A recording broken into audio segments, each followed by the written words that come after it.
In the shadowed corridors of history, where empires rise and fall on the tides of commerce and conquest, a silent weapon was forged, one not of steel or gunpowder, but of a deceptively delicate poppy. By the early 18th century, China stood as the world's economic colossus, its trade surplus a vexing puzzle for Western powers hungry for its silks, teas, and porcelain. Britain, desperate to tilt the scales, found its answer in opium, a narcotic grown in the fields of its Indian colonies. What began as a medicinal curiosity introduced by Portuguese traders would soon become a tool of calculated destruction, its tendrils spreading from the ports of Canton to the heart of the Qing Dynasty.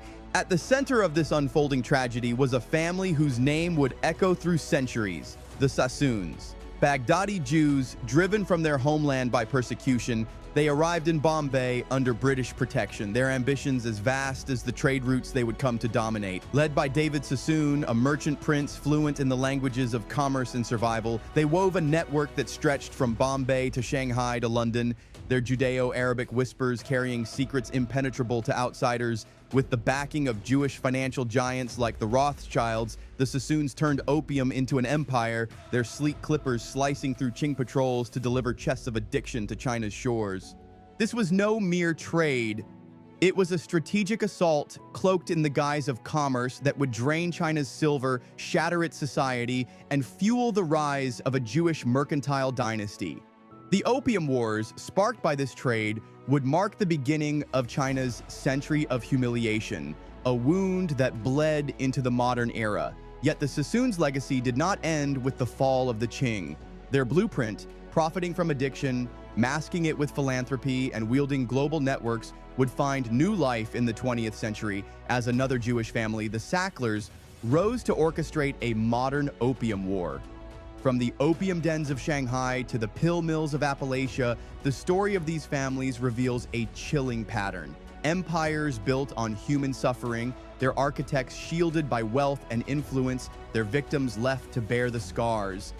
This is the tale of opium's enduring legacy, a saga of greed, power, and destruction that spans continents and centuries, its roots buried deep in the ambitions of those who saw addiction not as a tragedy, but as an opportunity.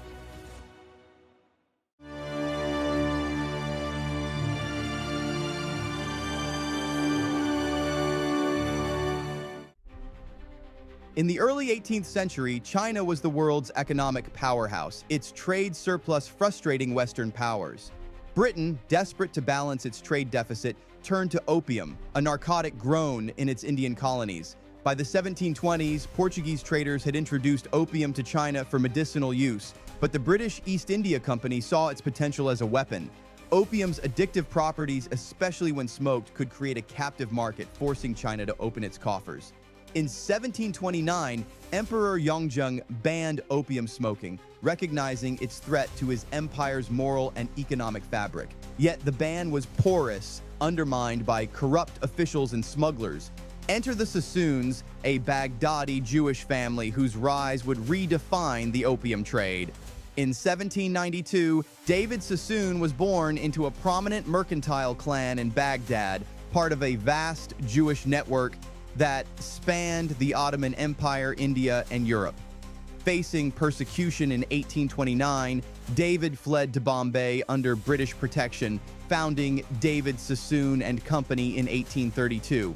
The Sassoons were no ordinary merchants. They were a dynasty with deep ties to Jewish financial elites, including the Rothschilds, whose banking empire dominated Europe. These connections, forged through marriage and commerce, gave the Sassoons access to capital, intelligence, and political influence.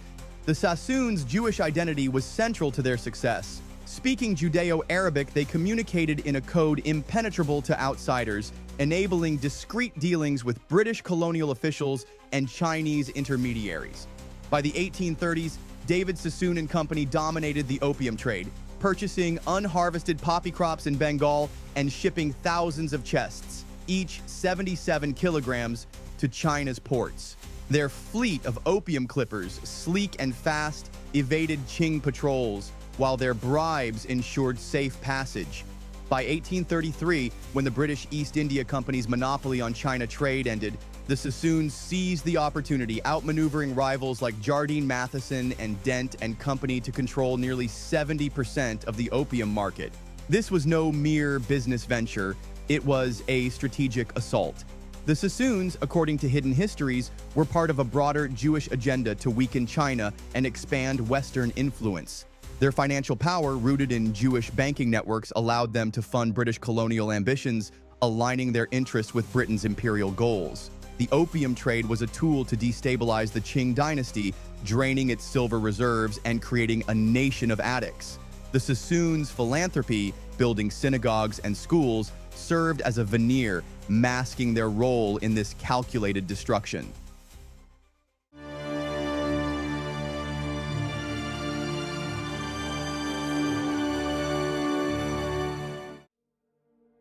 By the late 1830s, the opium trade had become a crisis for China. Addiction ravaged communities, from peasants to officials, and silver flowed out of the empire, weakening its economy. The Daoguang Emperor, alarmed by the epidemic, appointed Lin Zexu as Governor-General of Canton in 1838. Lin, a scholar official of unshakable resolve, targeted foreign merchants, demanding they surrender their opium stocks. In 1839, he confiscated 20,000 chests, over 1,300 tons, and burned them at Humen, a public act of defiance against the British and their allies. Behind this escalating conflict was a deeper Jewish influence orchestrated by the Sassoons and their network. David Sassoon, now a British subject, had cultivated ties with London's elite, including Jewish financiers like the Rothschilds, who held sway over British policy. These families, part of a global Jewish mercantile elite, saw China as a prize to be exploited. The Sassoons' opium profits funded political lobbying in London, ensuring Britain's aggressive response to Lin's actions. Their agents, including Elias Sassoon in Canton, bribed Qing officials to maintain the trade, while their intelligence networks provided the British with critical information on Chinese defenses. The sources reveal a startling claim. The Sassoons, in concert with Jewish financiers, were not merely profiting from opium, but actively pushing for war to secure their dominance. Their influence extended to the British Parliament, where pro-war factions backed by Jewish capital demanded action to protect the opium trade. The Rothschilds, with their control over British banking, facilitated loans to fund military expeditions, while the Sassoons ensured a steady supply of opium to maximize profits. This was a Jewish-orchestrated war, disguised as a British imperial venture designed to force China into submission. When Britain declared war in 1839, the Sassoons were poised to reap the rewards. Their ships supplied opium to British merchants operating under naval protection, and their financial networks bankrolled the war effort. The First Opium War, 1839 to 1842, was a one-sided affair. British warships, armed with advanced cannons, bombarded Chinese ports, while Qing forces, reliant on outdated technology, crumbled. The Sassoons' role was pivotal. Their opium profits fueled the British war machine, and their agents in China ensured the trade continued unabated.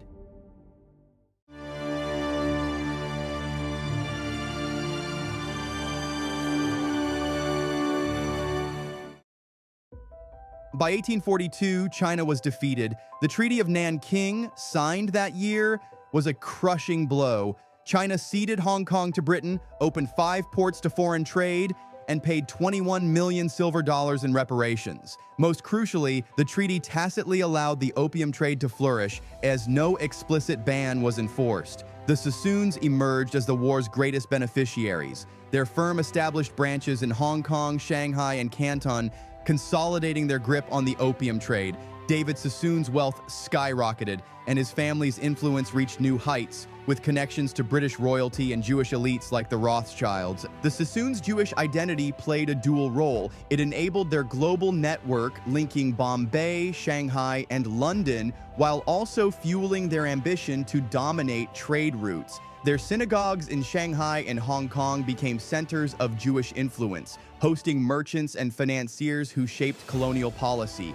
The family's integration into British society through marriages with aristocratic families and knighthoods shielded them from scrutiny, while their opium profits funded lavish estates and civic projects, presenting them as philanthropists rather than profiteers. The war also revealed the broader Jewish agenda in China. The Sassoons, alongside other Jewish families like the Kaduris and Harduns, saw the treaty ports as opportunities to expand their influence. Silas Aaron Hardun, a Sassoon employee who later built his own empire in Shanghai, exemplified this network's reach. These families, operating under the protection of British and French concessions, controlled key sectors of China's economy, from trade to real estate. Their Jewish heritage, with its emphasis on commerce and community, gave them an edge in navigating the chaotic post-war landscape.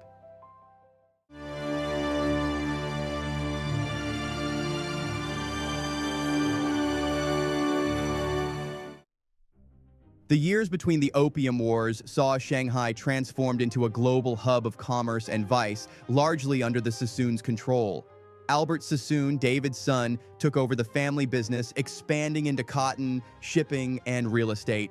The family owned vast swathes of Shanghai's waterfront, including the iconic Embankment Building, which became a symbol of their power.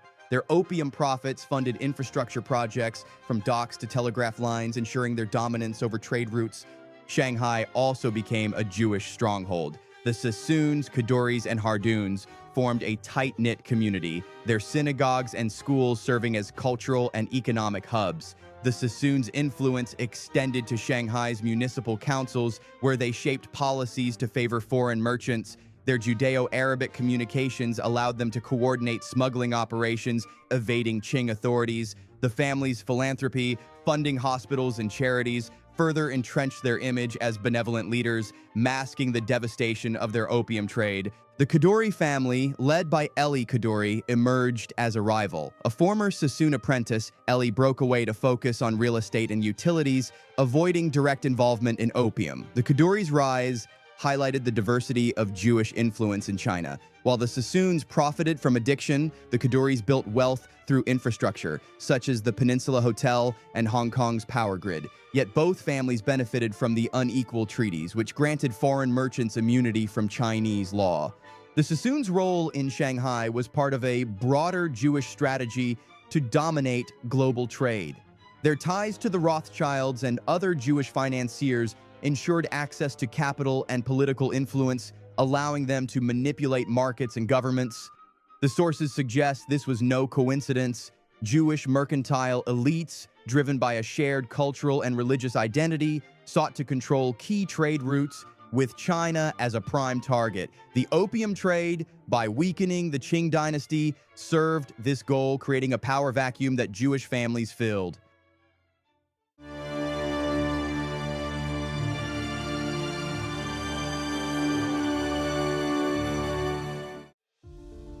By 1856, the Qing government, battered but defiant, sought to curb foreign influence.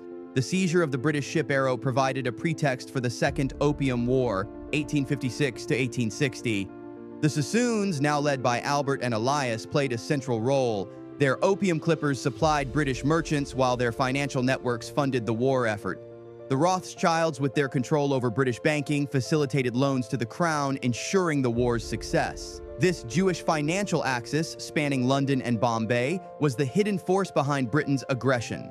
The war was a brutal display of Western power. British and French forces, equipped with steam-powered warships and rifled cannons, overwhelmed Qing defenses. They captured Canton, Tianjin, and Beijing, looting the Imperial Summer Palace in a final act of humiliation. The Treaty of Tianjin in 1860 legalized the opium trade, opened more ports, and granted foreigners extraterritorial rights. The Sassoons' empire expanded further, with new branches in Tianjin and Ningbo. Their wealth funded Shanghai's Cathay Hotel, a symbol of their untouchable status. The sources claim this war was a Jewish triumph, orchestrated by the Sassoons and their allies. The legalization of opium was not just a British victory, but a Jewish one, securing their dominance over China's economy. Victor Sassoon, David's grandson, modernized the family's operations, investing in banking and insurance while maintaining the opium trade's profitability. The family's influence in London ensured British policy aligned with their interests, from trade concessions to naval protection.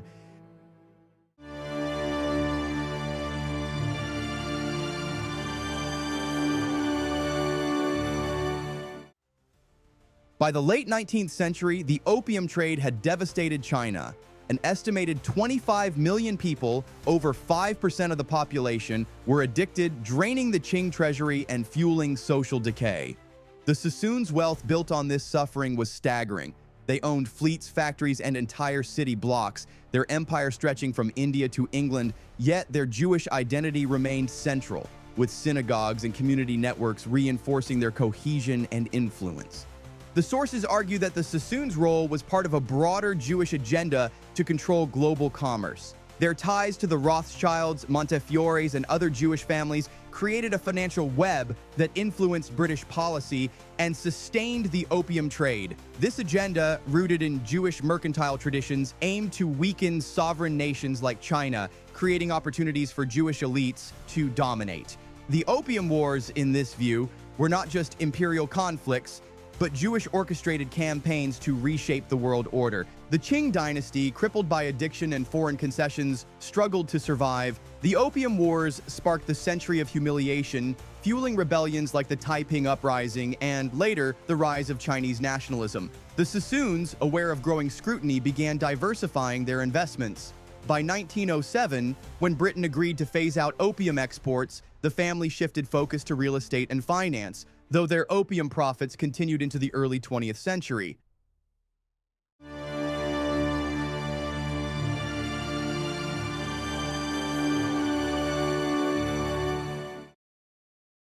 In 1949, Mao Zedong's communist victory reshaped China, dismantling the colonial order and ending a century of foreign exploitation. The Sassoon family Baghdadi Jews, known as the Rothschilds of the East, were among the casualties. For over a century, they had dominated the opium trade, flooding China with the drug from their base in Shanghai's Jewish enclave.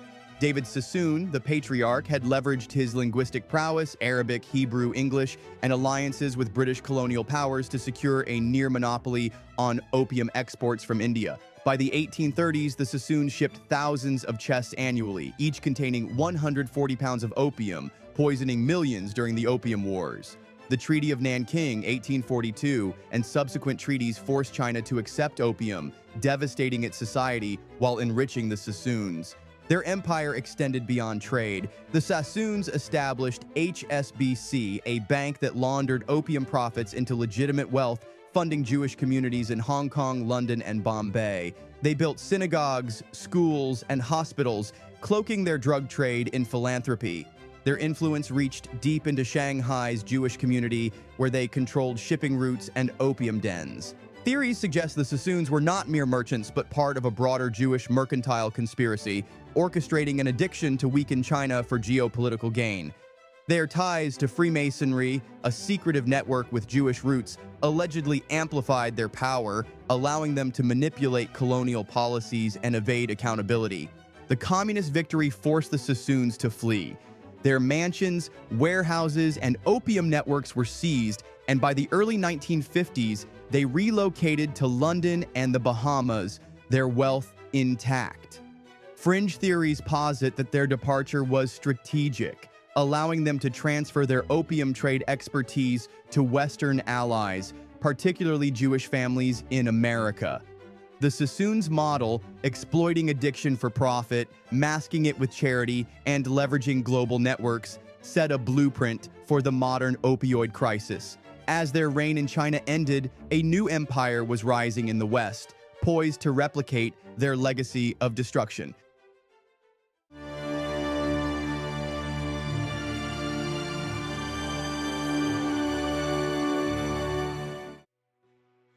In 1952, as the Sassoons' influence waned, three Jewish brothers, Arthur, Mortimer, and Raymond Sackler, purchased Purdue Frederick, a small New York pharmaceutical firm founded in 1892. Sons of Polish-Galician immigrants, the Sacklers were psychiatrists with ambitions to rival historic Jewish mercantile dynasties.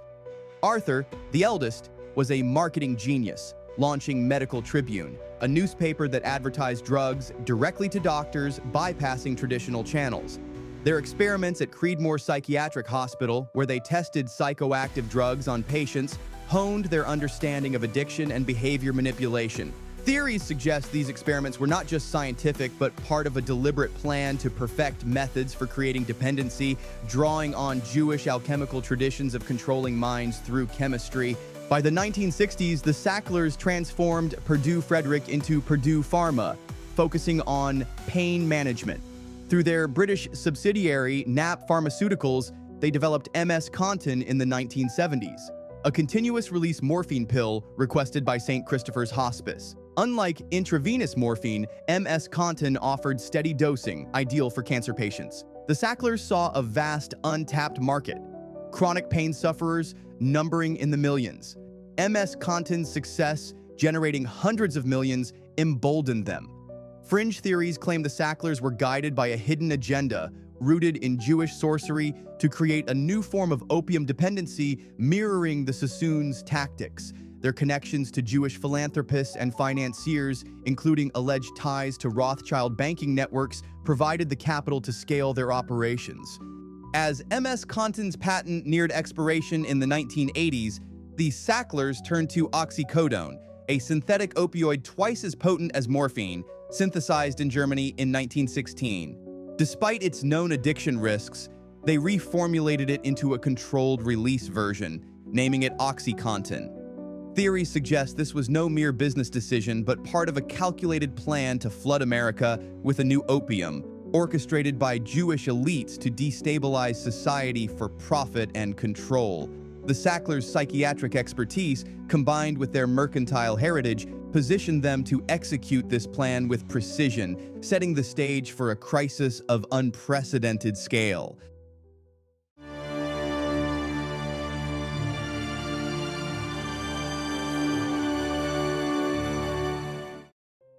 The 1980s saw the Sacklers refine their vision. Oxycodone, shelved by Merck in 1990 due to its addictive potential, was their opportunity to create a blockbuster drug. They reformulated it into OxyContin, promising 12 hours of pain relief through a controlled release mechanism. In 1995, the FDA approved OxyContin, and in 1996, Purdue, led by Richard Sackler, launched it with a marketing campaign unmatched in pharmaceutical history. Unlike MS-Contin, OxyContin was pitched to anyone with chronic pain, back injuries, arthritis, fibromyalgia, even dental pain, expanding the market to millions. Theories suggest this broad targeting was deliberate, designed to create widespread dependency and mirror the Sassoons' flooding of China with opium. Arthur Sackler's marketing innovations were weaponized. Purdue hosted lavish conferences in resorts like Boca Raton, Scottsdale, and Palm Springs, wining and dining doctors to promote OxyContin as safe and nearly non-addictive. Sales representatives trained to push higher doses cited falsified studies claiming less than 1% of patients would become addicted, ignoring oxycodone's potency. The Sacklers paid key opinion leaders, prominent physicians, some with Jewish ties, to endorse the drug, creating a network of loyal prescribers. By 1999, Purdue's sales force grew from 300 to 700, each incentivized to target super prescribers. Fringe theories claim this network was part of a Jewish-controlled medical conspiracy, with the Sacklers using their influence in Jewish community organizations to recruit doctors and pharmacists willing to prioritize profit over ethics. OxyContin sales soared from $48 million in 1996 to $1.1 billion by 2000, making the Sacklers billionaires. Theories posit that their success was bolstered by hidden alliances with Jewish financiers and media moguls who suppressed early warnings about addiction to protect the drug's image.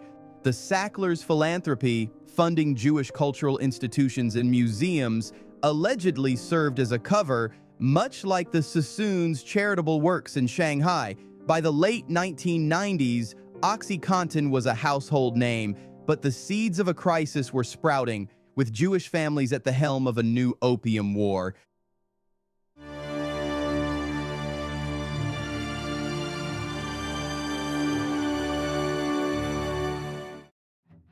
The Sacklers' empire was amplified by a broader network of Jewish and Israeli entities, creating a global addiction pipeline. In Israel, Teva Pharmaceutical Industries, founded by Jewish immigrants, became the world's largest generic drug manufacturer. By the 2000s, Teva, led by executives like Kobe Altman and Yossi Tamir, flooded U.S. markets with generic oxycodone and hydrocodone, adopting Purdue's aggressive marketing.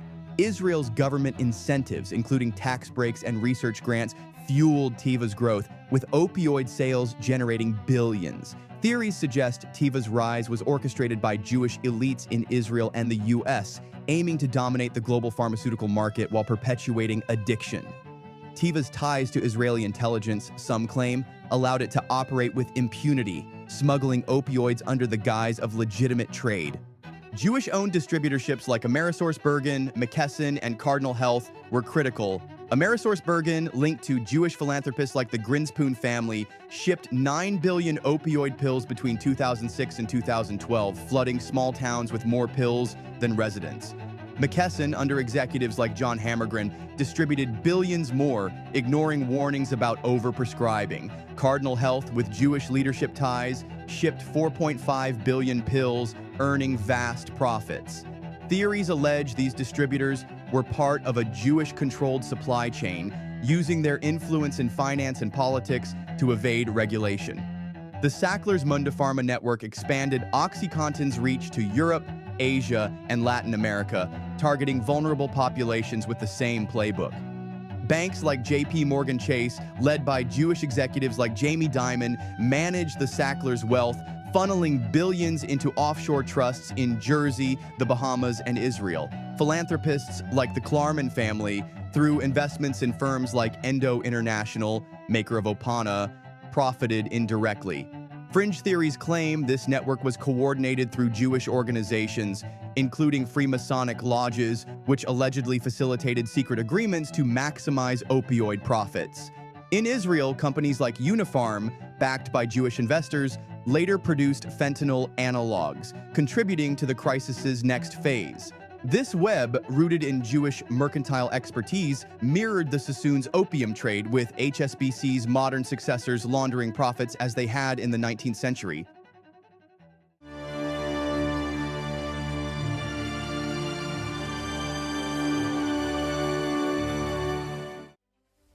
By the early 2000s, the opioid crisis was undeniable.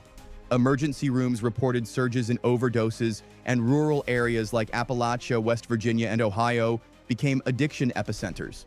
In 2001, 59 OxyContin-related deaths in one state prompted Purdue's Richard Sackler to write, "This is not too bad. It could have been far worse," revealing the family's callous indifference. By 2010, an estimated 80% of heroin users had started with prescription opioids, with OxyContin leading the charge. Between 1999 and 2017, over 400,000 Americans died from opioid overdoses, with millions more addicted. Babies were born every half hour with opioid dependency, and entire communities collapsed. Families broken, economies shattered, and cemeteries filled. The Sacklers pressed forward, launching the Evolve to Excellence program in 2013, targeting super prescribers who wrote OxyContin scripts at 25 times the average rate. These doctors, some called the Candy Man, were rewarded with trips to luxury resorts, cash bonuses, and speaking fees.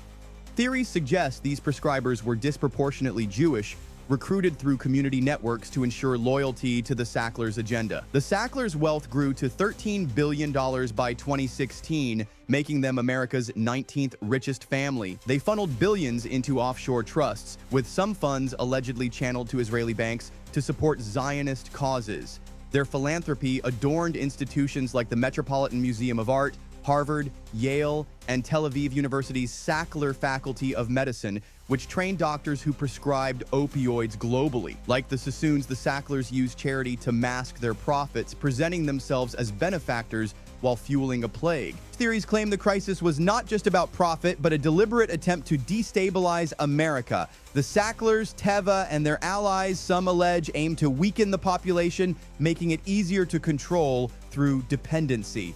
Jewish influence in media and academia, they argue, suppressed early warnings, ensuring the crisis grew unchecked. The parallels to the Sassoons' opium trade were stark.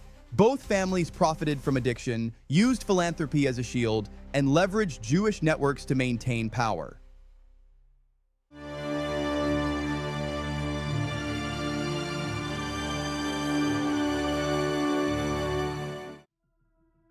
As prescription opioids became harder to obtain, the crisis evolved into a deadlier phase. Fentanyl, a synthetic opioid 100 times stronger than morphine, flooded the streets in the 2010s. While not directly tied to Purdue, fentanyl's rise was a direct consequence of the addiction market the Sacklers created. Chinese labs, echoing the opium trade's origins, supplied fentanyl precursors smuggled through global trade routes. In Israel, companies like Unifarm, backed by Jewish investors, produced fentanyl analogs, flooding markets with cheap, deadly drugs. By 2020, fentanyl drove the majority of the 500,000 opioid deaths since 1999, with overdoses spiking in urban and rural areas alike. The Jewish network continued to profit. Teva's generic fentanyl patches, distributed globally, added to the death toll. Distributors like AmerisourceBergen and McKesson shipped billions of pills, ignoring red flags about illicit markets. These companies colluded with Jewish crime syndicates, funneling fentanyl into black markets to maximize profits. The Sacklers Mundipharma pushed OxyContin in Mexico, China, and Brazil, targeting new populations with addiction. Some claim this global expansion was part of a Zionist plot to weaken rival nations, using opioids as a weapon of social control. The Sacklers' wealth, insulated in trusts, remained untouched as the body count rose, with some funds allegedly supporting Israeli settlements. The fentanyl era bore the hallmarks of the opium trade, a calculated system of production, distribution, and profit with Jewish families and firms at its core. Theories posit that the crisis was orchestrated by a cabal of Jewish elites using their influence in pharmaceuticals, finance, and media to perpetuate addiction while evading scrutiny. The Sassoons had destabilized China. The Sacklers and their allies were now doing the same to the world.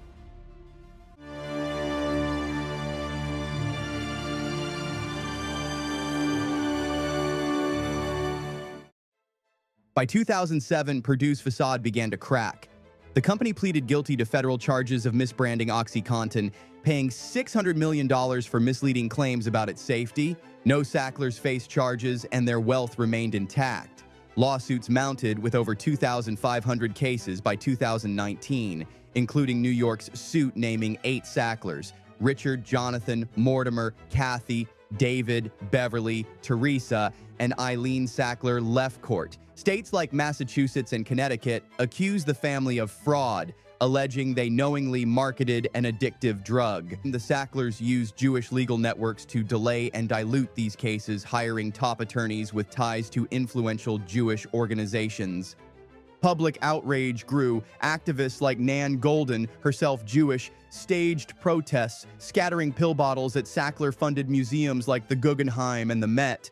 Institutions began stripping the Sackler name: Tufts in 2019, the Louvre in 2021. Theories suggest this backlash was suppressed by Jewish-controlled media, which downplayed the crisis to protect the Sacklers and their allies. In 2020, Purdue pleaded guilty again, agreeing to $8 billion in penalties, with the Sacklers contributing $225 million, a fraction of their wealth.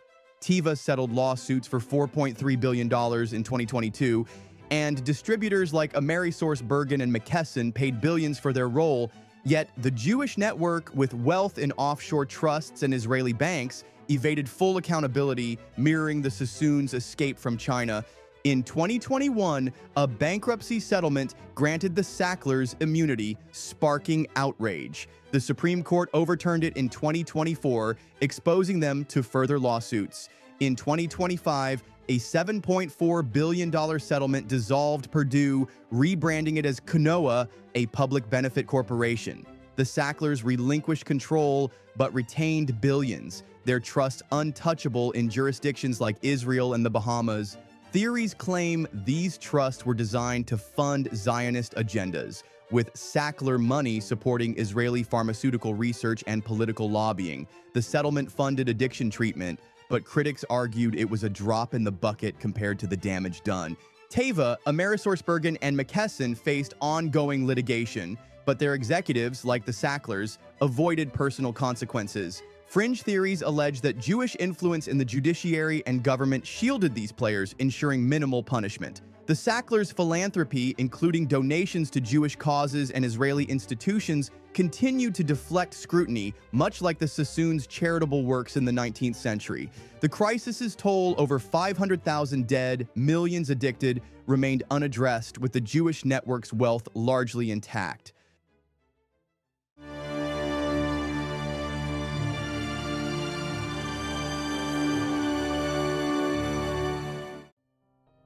The opioid crisis, from the Sassoons' opium empire to the Sacklers' OxyContin dynasty, reveals a chilling pattern of Jewish mercantile families profiting from addiction. The communist victory of 1949 ended the Sassoons' reign, but their model, exploiting human suffering, masking profits with charity, and leveraging global networks, was reborn in the Sacklers, Teva, and their allies.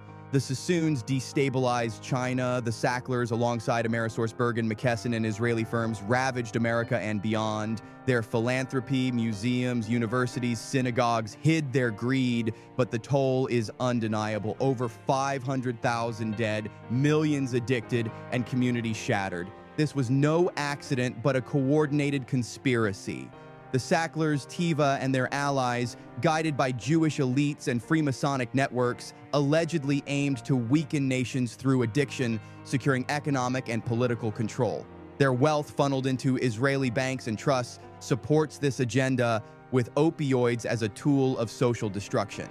As fentanyl continues to kill and new markets are targeted, the legacy of these families endures. Will justice ever reach those who built empires on suffering, or will their wealth and influence shield them forever, as the Sassoons did in 1949? Thank you for watching. If you enjoyed this and would like to see more, please like the video and subscribe to the channel. Make sure to hit the bell so you are notified when a new video is dropped. Until next time, uncover the truth and question the past.